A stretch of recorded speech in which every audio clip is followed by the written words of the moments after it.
child is this who lay to rest on Mary's lap is sleeping, whom angels greet with anthems sing, while shepherds watch our keeping.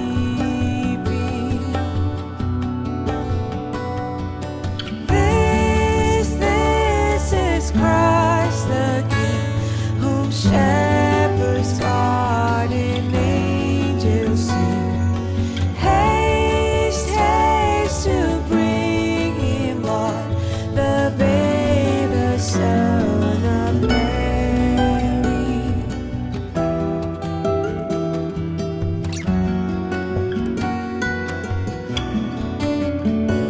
So bring him incense, gold, and myrrh. Come, peasant king, to own you. The King of kings, salvation brings. Let loving hearts enthrone him. This is Christ the King, whom shepherds guard and angels sing. Haste, haste to bring him, Lord, the babe, the Son of Mary.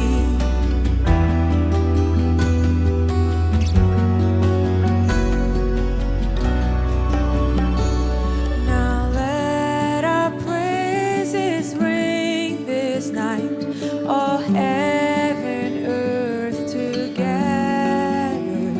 The light of love is born to us.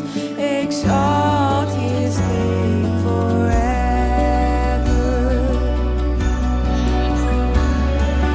This is Christ the King. Let every tongue and nation sing. Praise, praise his holy name, the saving Son of Mary. This is Christ the King. Let every tongue and nation sing. Praise, praise his holy name, the saving Son of Mary.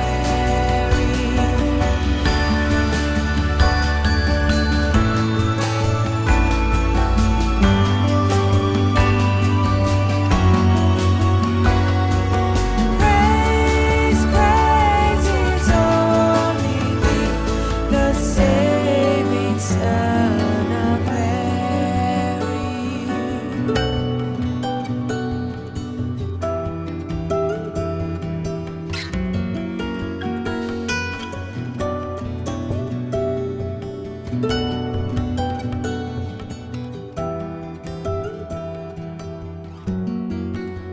Merry Christmas, everyone.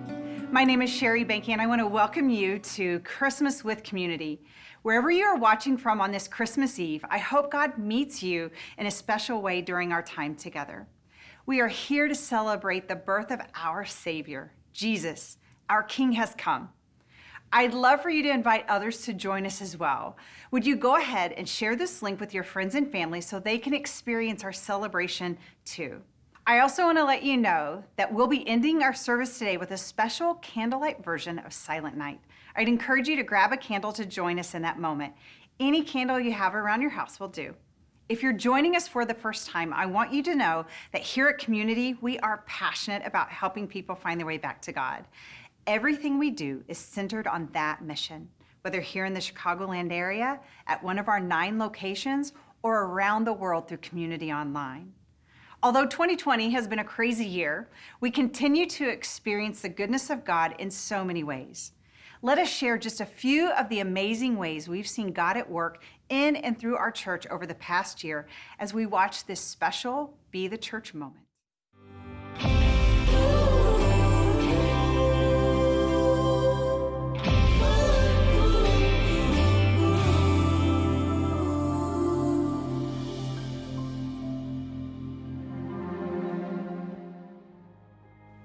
What did it mean to be the church in 2020? For Community, we became convinced that when fear sees a crisis, faith sees an opportunity. And while we were in crisis, we looked for opportunities to show God's love in powerful ways. And we've been humbled by what's taken place. And you've been a part of every moment. Community Cares was born out of this conviction, giving practical help to our neighbors through food drives, blood drives, career counseling, tutoring, social justice training and conversations. We launched another location of community freedom within the DuPage County Jail. And our church moved some of our financial assets into Black-owned banks through the Justice Deposits Initiative. We saw an opportunity to create some amazing and life-changing art. Our multiple locations throughout Chicagoland were all able to come together to create some amazing moments. Inspired music videos, powerful teaching and practical series, impactful giving through Compassion Sunday and Celebration Generosity, and engaging musical worship. And throughout all of the changes the year has thrown at us, the biggest opportunity was that people still needed to find their way back to God. And they did, through online alpha classes, through growing small groups for adults, students, and kids, and through so many taking their next step through baptism. As we look to the new year, let's continue to take these steps of faith and continue to be the church. I'm so grateful to be part of a church community that is making a real difference in people's lives, both here in the Chicago area and around the world. And let me thank all of you who have contributed to that impact through your generosity during this past year.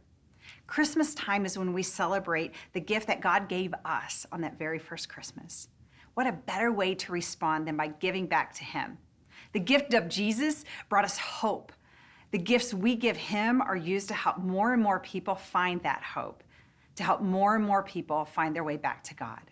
Would you join me right now in giving back to God? You can give through the Community app or by texting Giving Back to 313131 or by clicking on the Give button. You can also send your check to our mailing address in Naperville. Thank you for giving generously. In a moment, our lead pastor, Dave Ferguson, will bring us the Christmas message. But before he does, we've invited some of our global partners from as far as Africa and Australia to join us for a special reading of the Christmas story. Let's listen with wide-eyed wonder as we remember our Savior who was born.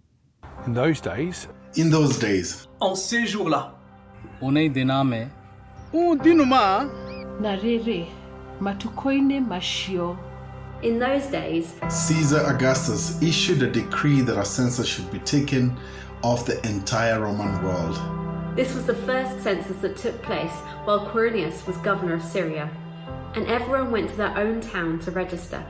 So Joseph also went up from the town of Nazareth in Galilee to Judea, to Bethlehem, the town of David, because he belonged to the house and the line of David. he went there to register with Mary, who was pledged to be married to him and was expecting a child. While they were there, the time came for the baby to be born, and she gave birth to her firstborn, a son. she wrapped him in clothes and placed him in a manger, because there was no guest room available for them. And there was a shepherd living out in the fields nearby, keeping watch over their flocks and nights. An angel of the Lord appeared to them, and the glory of the Lord shone around them, and they were terrified. But the angel said to them, "Do not be afraid. Tigai wetigira. Soyez sans crainte. No shaking. I bring you good news that will cause great joy for all the people. Today in the town of David, a Savior has been born to you. He is the Messiah, the Lord. This will be a sign to you. You will find a baby wrapped in clothes and lying in a manger." Suddenly, a great company of the heavenly hosts appeared with the angel, praising God and saying, Glory to God in the highest heaven, and on earth peace to those whom he favoureth. When the angels had led them and gone into heaven, the shepherds said unto one another, Let's go to Bethlehem and see this thing that has happened, which the Lord has told us about. So they hurried off and found Mary and Joseph and the baby who was lying in a manger. And when they had seen him, they spread the word concerning what had been told them about this child. And all who heard it were amazed at what the shepherds said to them. But Mary treasured up all these things and pondered them in her heart. The shepherds returned, glorifying and praising God for all the things that they had heard and seen, which were just as they had been told.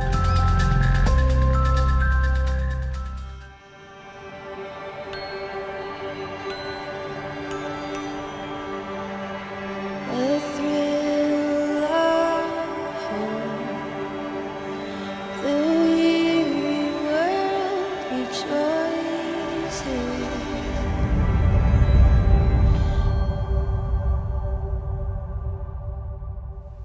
Merry Christmas, community. And if you'd like to wish the rest of community Merry Christmas, you can do that in the chat right now. I'll tell you what, there is no night that is met with more anticipation, more expectancy, and more hope than Christmas Eve.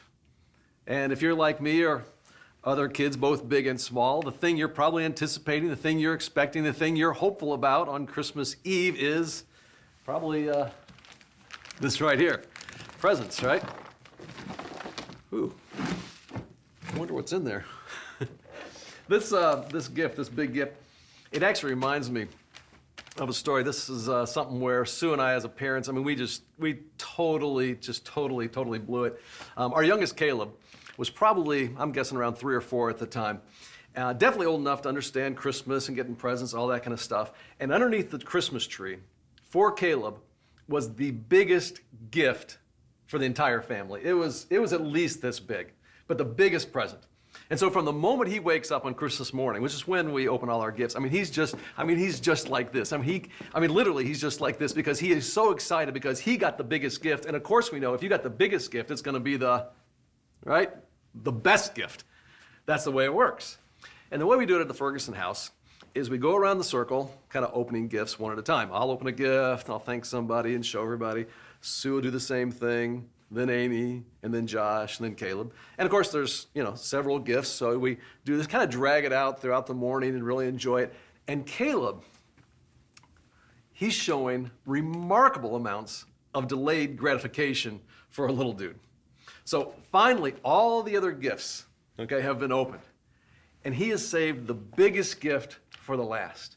And he's, of course, imagining what could possibly be in a box so big. And I think back then, he was really hoping for like a Nintendo GameCube.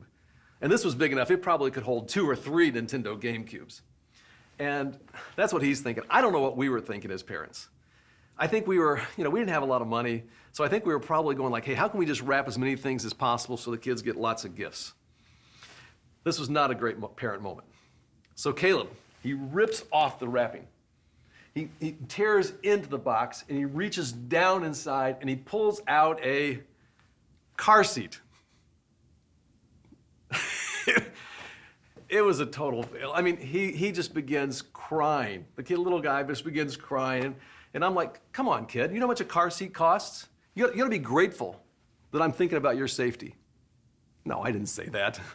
As a parent, I felt terrible. Sue felt terrible. We all felt terrible. And I'll tell you, for a 3-year-old, a car seat is not too high on your list as far as presents that you want at Christmas time. And I was thinking about this too. I was thinking about this big box and that gift. In some ways, isn't this kind of like 2020? We're looking forward to this big year, 2020, a new decade. People talked about a 2020 vision with anticipation, expectancy, and hope. What is it going to bring? And what do we get? I felt like the year kind of gave us a car seat. We're going to strap you in. We're going to keep you safe. We're going to keep you secure. We're not going to let you get hurt, which is all a good idea, but just not that much fun.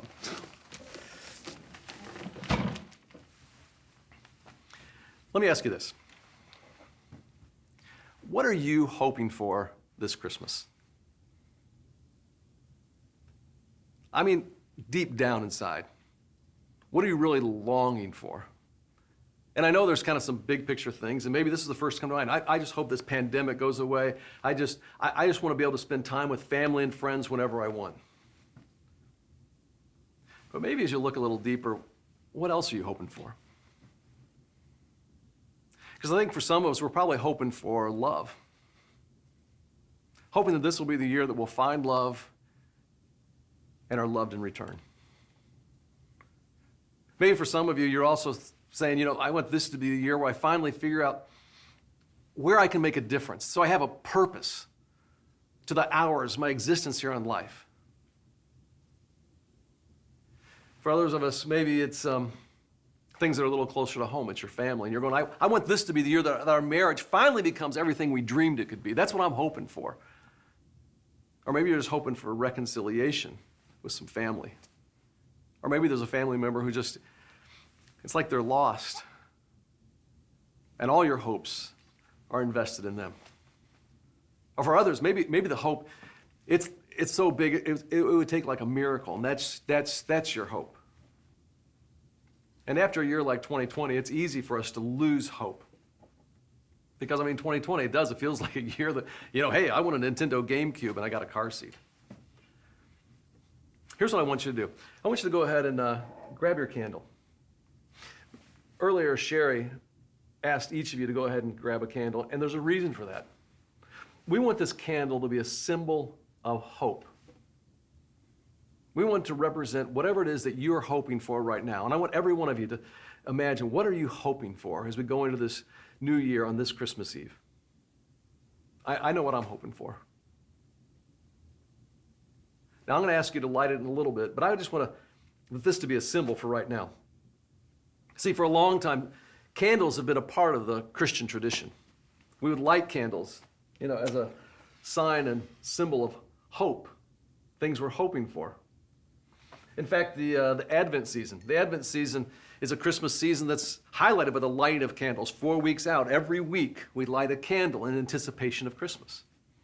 On the Christmas Eve, we actually light another candle with symbolizing the arrival, that hope has come in the arrival of the birth of Christ. And so Advent is this Christian tradition that reminds us of Jesus' birth. And that it wasn't an event, this birth, it wasn't just an event that was hoped for like a few weeks or a few months, but actually for years and years. Because we go back and we tell the story from the Old Testament of God's people, how for hundreds and hundreds of years, God's people were hoping, just hoping, with anticipation the Messiah would come.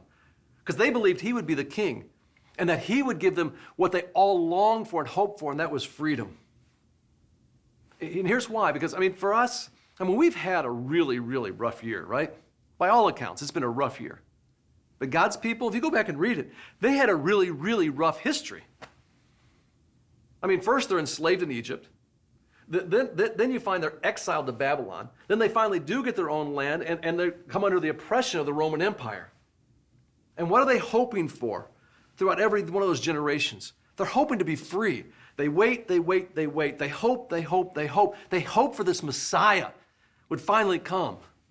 And he doesn't come. And then on top of all that, there's like 400 years. Imagine this, 400 years of silence. Not a word spoken from God. Not a glimmer of hope for this Messiah. 400 years is like 400 consecutive 2020s. Imagine that. Imagine a whole lifetime of 2020s. And not only that, but it's actually their lifetime, their parents' lifetime, their grandparents' lifetime, their great-grandparents' lifetime, and their great-great-grandparents' lifetime. And so God's people had to be thinking at that point, like, where is God?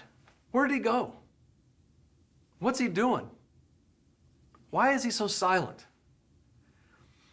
And I can imagine that the anticipation of getting what they wanted seemed to be fading away. The dreams seemed to be disappearing, and they were starting to lose all hope. And maybe over the last 9 or 10 months, you've kind of felt the same way. You felt your own confidence kind of dissipating. And you felt hope kind of slipping away.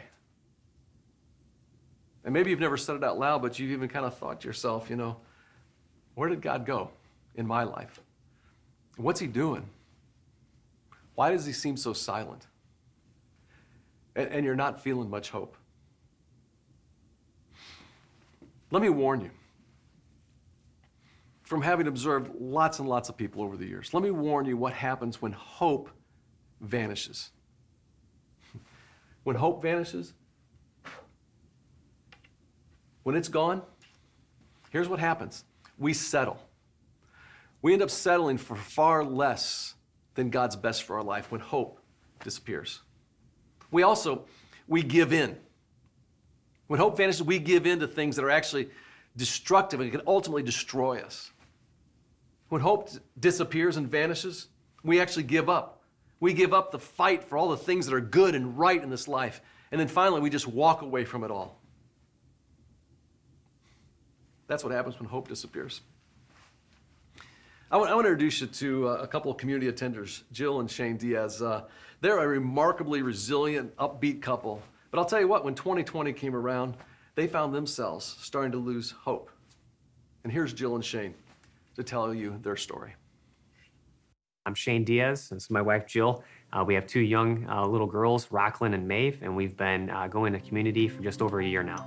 The summer of 2019 was kind of rough going into that season. I was just really tired from motherhood, and just kind of life was kind of wearing down on me a little bit, and I just was really desperate to find a space that I could have community. The first day I remember sitting in the very back and just that first worship song that was played, and I just felt the tears just wash over me. And so I started going to community without Shane for 1 or 2 Sundays, and then I started bringing him along with me. I did not grow up in the church, so I didn't know what we were missing, so to speak. Didn't know what we didn't know, or I didn't know, on the church side. That morning, I'll never forget, I didn't want to go. I just wanted to stay at home, do some things outside. It was a nice, call it summer day in July. And something told me, get in the car, threw on some decent clothes and ran out to the car before it was pulling out the driveway. Literally. Literally, yeah. I mean, that true story. Something was pulling me and telling me to go to church. And I didn't realize that until after the first service stopped, that this is a place where we can fit in. A friend of mine who I knew prior to coming to community was in a small group already, and she kind of was like, hey, why don't you join our small group? We meet on Mondays. It's just been a really special group of women that I've really loved being a part of, and it's helped me grow in my faith so much more than I ever thought it would. Right around that same time that we started going to community, there were some challenges that were put in front of us of life's dealings, of course. I had a melanoma diagnosis, which was terrifying. Luckily, it was able to be removed and all was fine. But then in that same week, we also got the call that my dad had stage 3 lung cancer.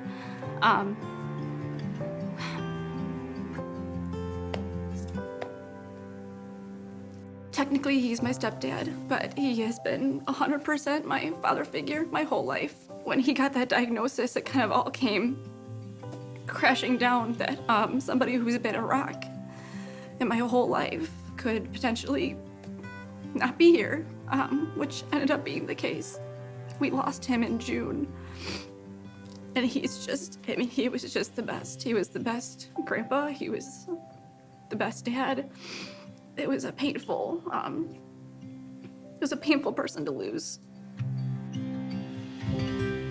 And this year, when you have one more thing that happens, like happened to them, it's easy to lose hope. But do you know what Christmas means? Christmas means that even when hope has vanished, there's still reason for anticipation. That the dream has not disappeared, and that all hope is not lost. Because, and here's why, on a silent night 2,000 years ago, I want to explain to you what happened after generation of waiting and hope, and even 400 years of silence. All of a sudden, this angel appears to some shepherds. And in Luke chapter 2, starting in verse 9, an angel of the Lord appeared to them, and the glory of the Lord shone around them, and they were terrified. These shepherds were terrified. But the angel said to them, do not be afraid. You know what, I think that is a phrase that God means specifically for some of you listening right now. Do not be afraid. That may be the one thing he wants you to hear. And here's why. Because I bring you good news. And he goes on, good news that will cause you great joy. And it's for all the people. It's not just for others, it's for you. It's meant specifically for you, all the people. Because today, and here's the source of the joy and the hope, today in the town of David, a Savior's been born to you, and he is Messiah, the Lord. Here's the thing. Just when it seemed like all hope was lost, generations of waiting and hoping, anticipating, 400 years of silence, hope has come. And hope shows up, and hope's name is Jesus. And here's the good news. Hope has come specifically for you, and his name is Jesus. Hope has come because Jesus can help you get you through what you're going through. Hope has come because Jesus can heal whatever it is that's broken inside you. Hope has come because Jesus gave you power in that area where you feel so powerless. Hope has come because Jesus is able to forgive. He can forgive you and then allow you to forgive and empower you to forgive others. Hope has come because Jesus can redeem pain. He can take your stuff from your past, your painful past, drag it into the future and turn it into great good. Hope has come for you. Hope has come, and his name is Jesus. Here's Jill and Shane, and I want you to hear how they found hope. In hindsight, having community and having God put community in our view and in our lives just prior to that was, I'll say, was kind of God's doing in a way. It was the one thing that just got me through every day. I was so grateful to have community during that time. Coming back to church every Sunday just felt like a little piece of hope, a little piece of light. At the onset of the pandemic, we were consistently going to community. We were fostering this growth, if you will, in God and in the church. And it was exciting every day. Every Sunday you look forward to it, and you tried to, carry that word on and carry the message of the week with you. That was taken away, certainly.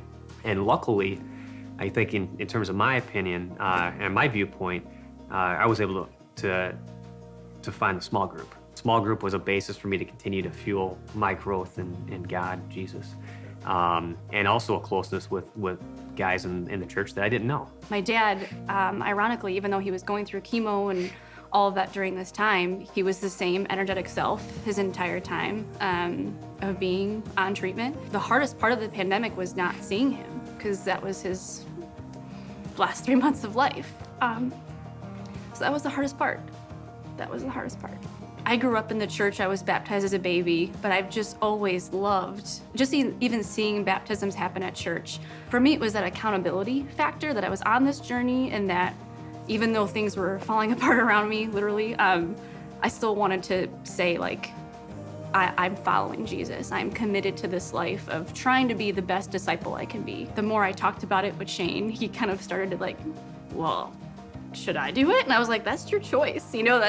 I'm not going to pressure you into it, but. Motivation was small group. The continued efforts to grow with God and even more intimate and close, along with knowing Jill wanted to do it. It was like, this is a good time to do this. This is a good time to like commit to being with him on this journey in life, right? And make that proclamation among what people we can. As you come up out of the water, you feel like this is the place to do it. This was the right move. This is the first furthering step of my followership with God. And so having that kind of tattooed in my brain, that like, you got baptized in front of people, you made that proclamation. It lingers still with me, that experience. In thinking about like how this year has played out, I've thought a lot about the peace that I've received in certain moments. My small group leader we were talking, and I was kind of lamenting about everything. This was after my dad had just passed. I was just like spilling all of the burden onto her. And she just stopped me and she said, have you given it up to Jesus? Have you given it up? And I was like, well, what do you mean? She's like, I mean, like, get down on your knees and pray and just give it up. Like, let him take it.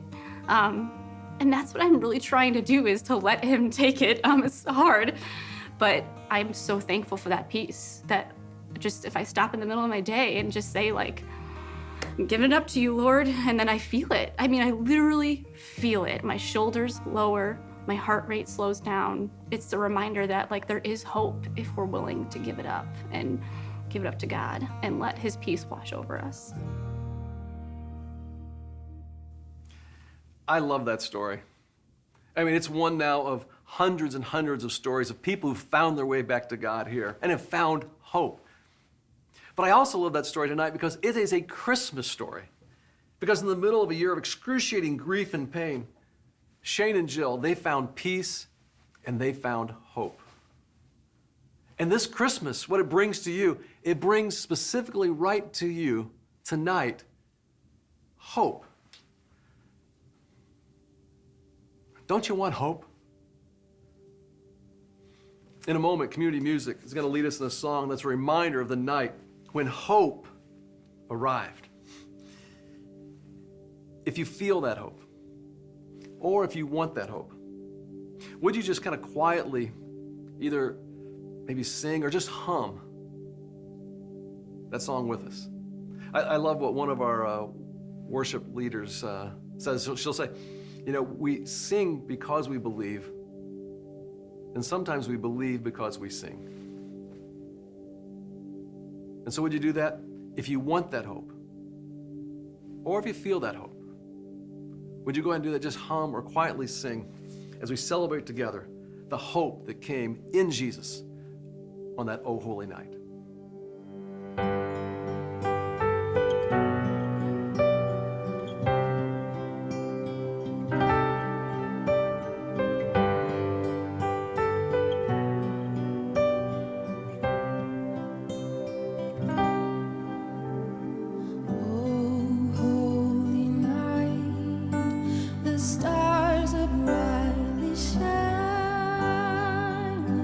It is the night of our dear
all night divine.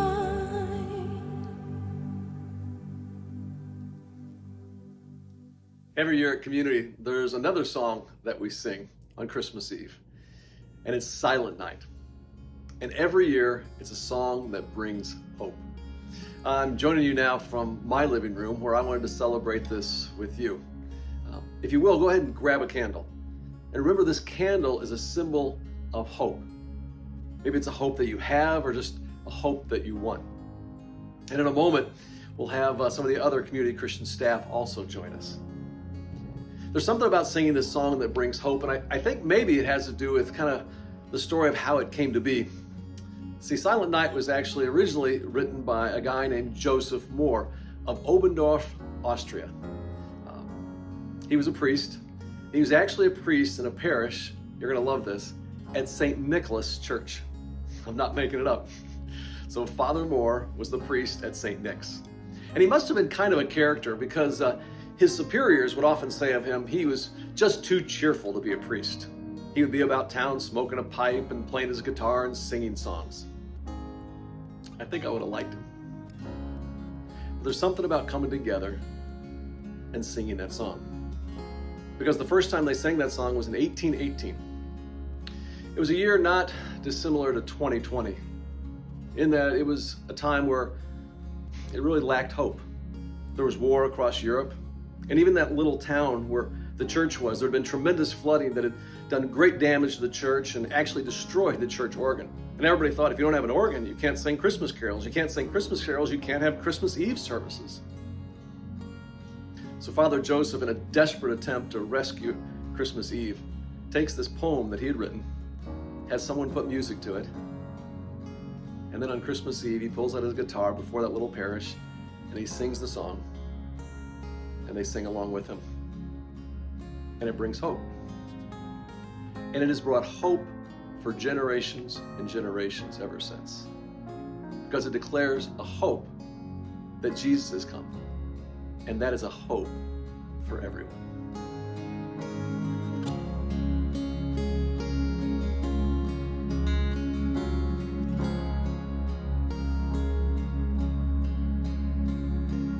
On this Christmas Eve, the good news is hope has come. Because Jesus has come, and there's hope for everyone. So if you want that hope, or if you have that hope, go ahead and take that candle right now and light your candle.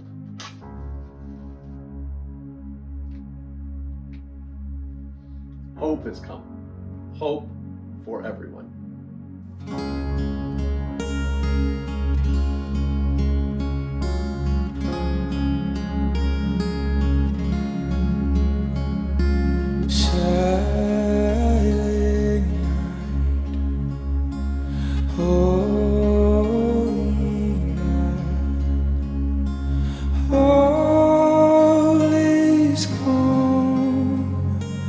All is bright.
Christ the Savior is born.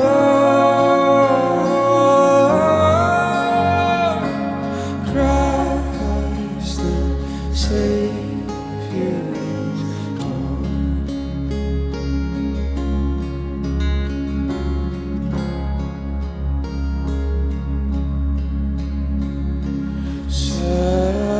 Silent night, holy night, all is calm, all is bright, round young Virgin Mother and Child. Holy infant, so tender and mild, sleep